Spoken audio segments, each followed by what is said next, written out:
Okay, so we're going to start with property plant equipment IAS 16. What is property plant equipment? It is the expenditure that has been done on tangible assets from which the company is going to derive future benefit for more than 1 year, and it is held by the company for either in production or for supply of goods or services. Also, if you have any equipment for rental to others, it is also considered under property, plant, and equipment. So, when do we recognize the expenditure on such assets as an asset? When you're probable that the future economic benefits will flow to the entity, and when the cost is measured reliably. So, when I talk about cost measured reliably, we need to understand that there are two types of assets categorized on a major category, which is purchased assets and self-constructed asset by an entity. So cost for purchased assets is more straightforward, whereas for constructed assets you would have to see the criterion, and it involves further costs, so we'll talk about it later. Talking about which cost to capitalize, we need to capitalize the cost we have expense to acquire the asset. We have incurred to acquire the asset, to construct the asset, and to bring the asset to operational state.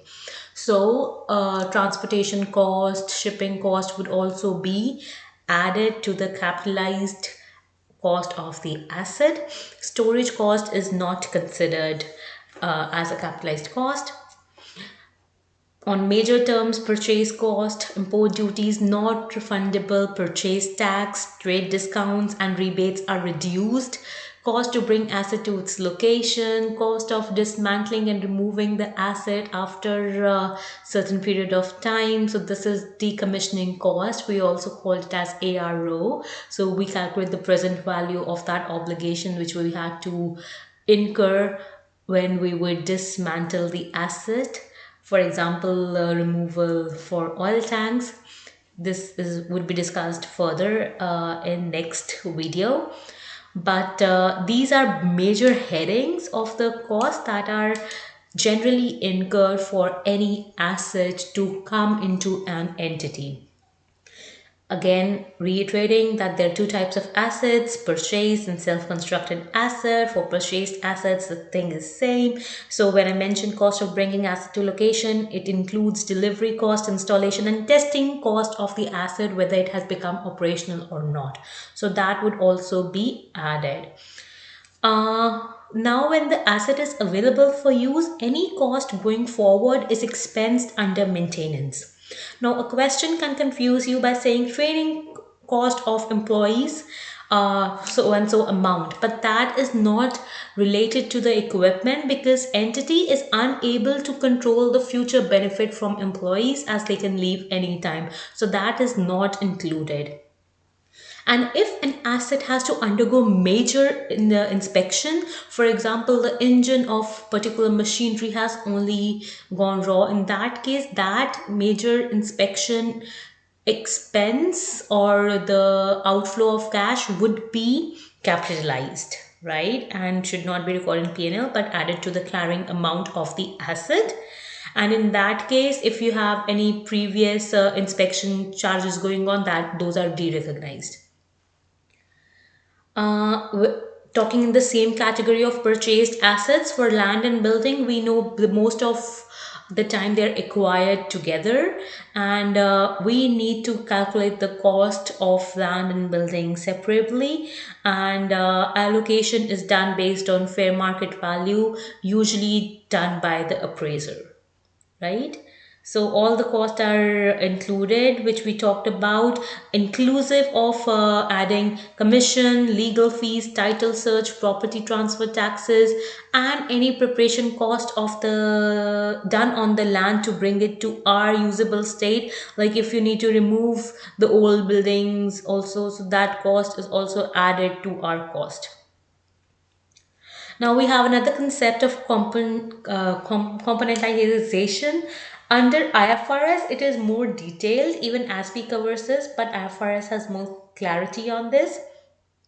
So it says that similar assets of similar usage pattern should be grouped together for depreciation, like components of computer, like motherboard, hardware, software should be grouped together under one. But for plain, we have different major assets that should be grouped in separate classes. So we need to put on component basis for those assets.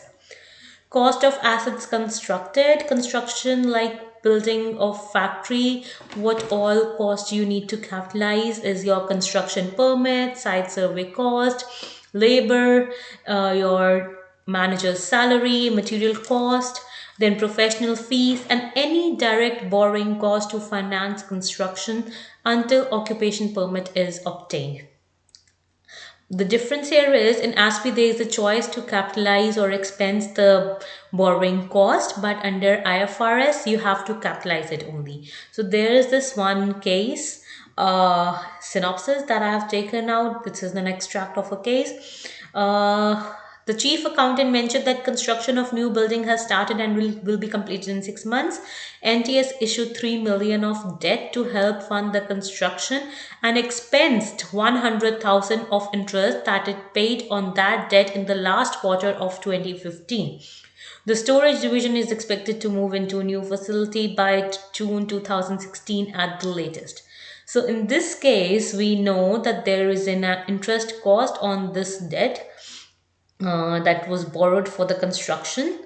So NTS borrowed 3 million in the year to fund construction. 100,000 is related to interest cost and it has been expensed.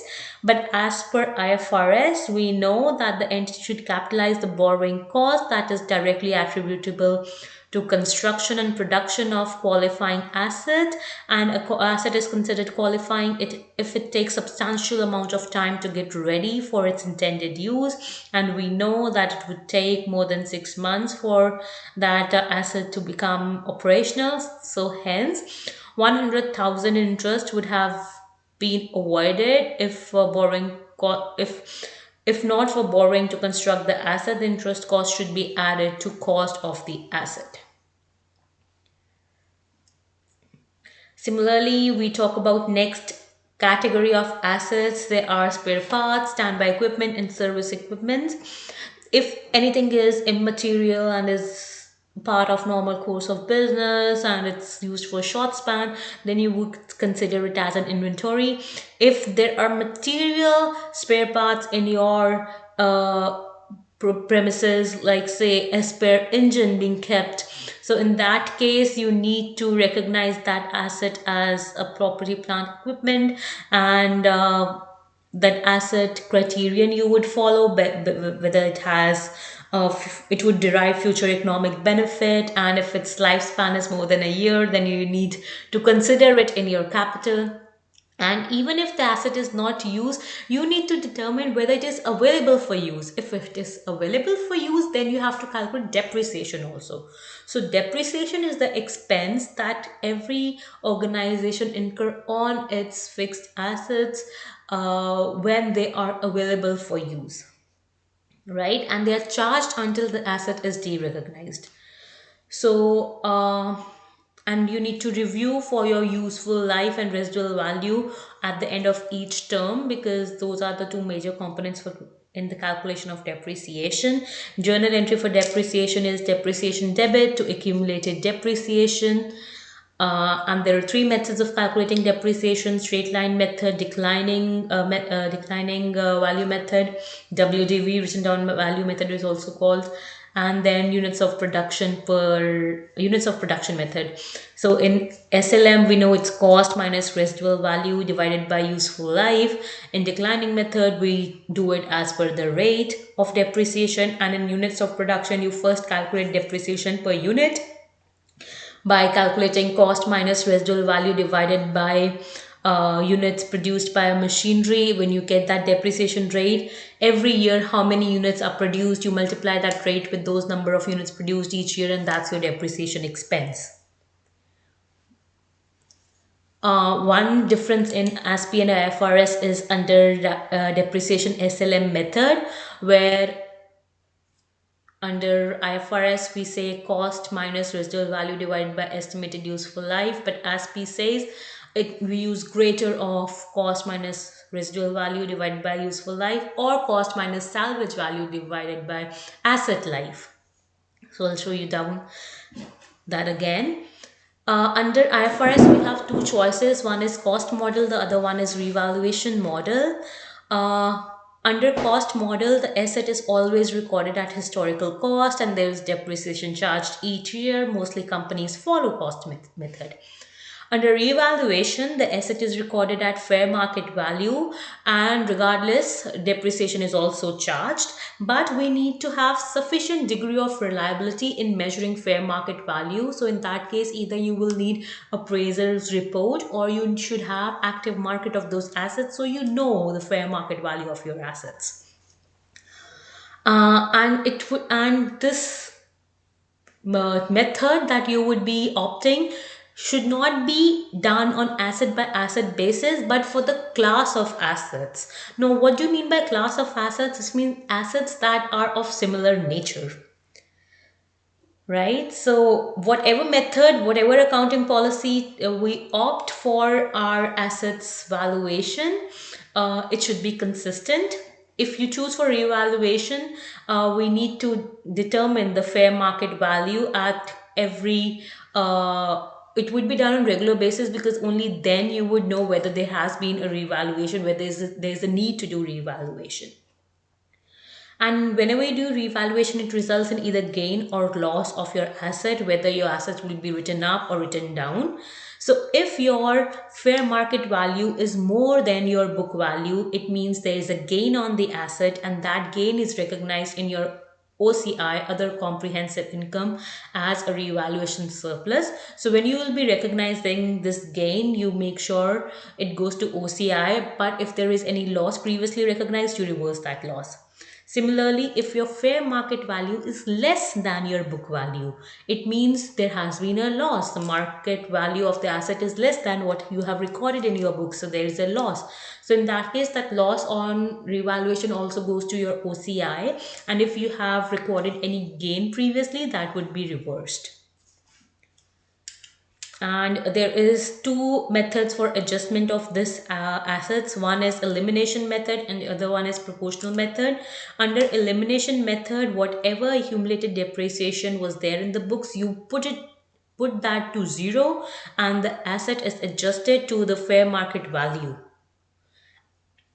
right? So all the when revaluation method, under revaluation method, and if you opted for elimination method, so whatever depreciation was charged on the asset is put to zero and asset is recorded at fair market value. And in the proportional method, you proportionally adjust the cost and depreciation to bring the carrying amount of the asset equal to the fair market value. Ultimately, for both the methods, the net assets on book on the balance sheet would be equal to your fair market value. That being said, we have come to the part where we will be discussing about IFRS and SASB differences. As previously mentioned, interest cap on self-constructed assets under IFRS is always capitalized. We have done a case also. Under ASPE, there is a choice to either expense or capitalize. Under IFRS, we have two methods, cost and revaluation. Under ASPE, we have just one method of valuing the asset, that is cost. De-recognition on replacement. Under IFRS, whenever an asset is replaced, it has to be de-recognized. But under ASPE, when an asset is replaced by some new asset, you do not de-recognize it unless and until some benefits are being derived from that old asset also. So then you would consider the benefit like old and new considered together and you would not de-recognize the asset. Depreciation, I have already told you. Under IFRS, we go for SLM method as cost minus residual value divided by useful life. And under ASPE, we go for greater of cost minus residual value divided by estimated useful life, or cost minus salvage value divided by asset life. Now, the difference between useful life is and asset life is an asset can have a life of 10 years, but the benefits that we would be generating from that asset would only be used, we can say 8 years. So your useful life is 8 years and asset life is 10 years. And residual value is the market value of the asset after it has been used for its term. And salvage value is like a scrap value when the asset cannot be, further put to use. So that's the scrap value is salvage value. So that's the major differences. So this is all theoretical for property, plant, equipment. We've done a case also here. This case is a nationwide transportation case. So that's everything for this video. Thank you.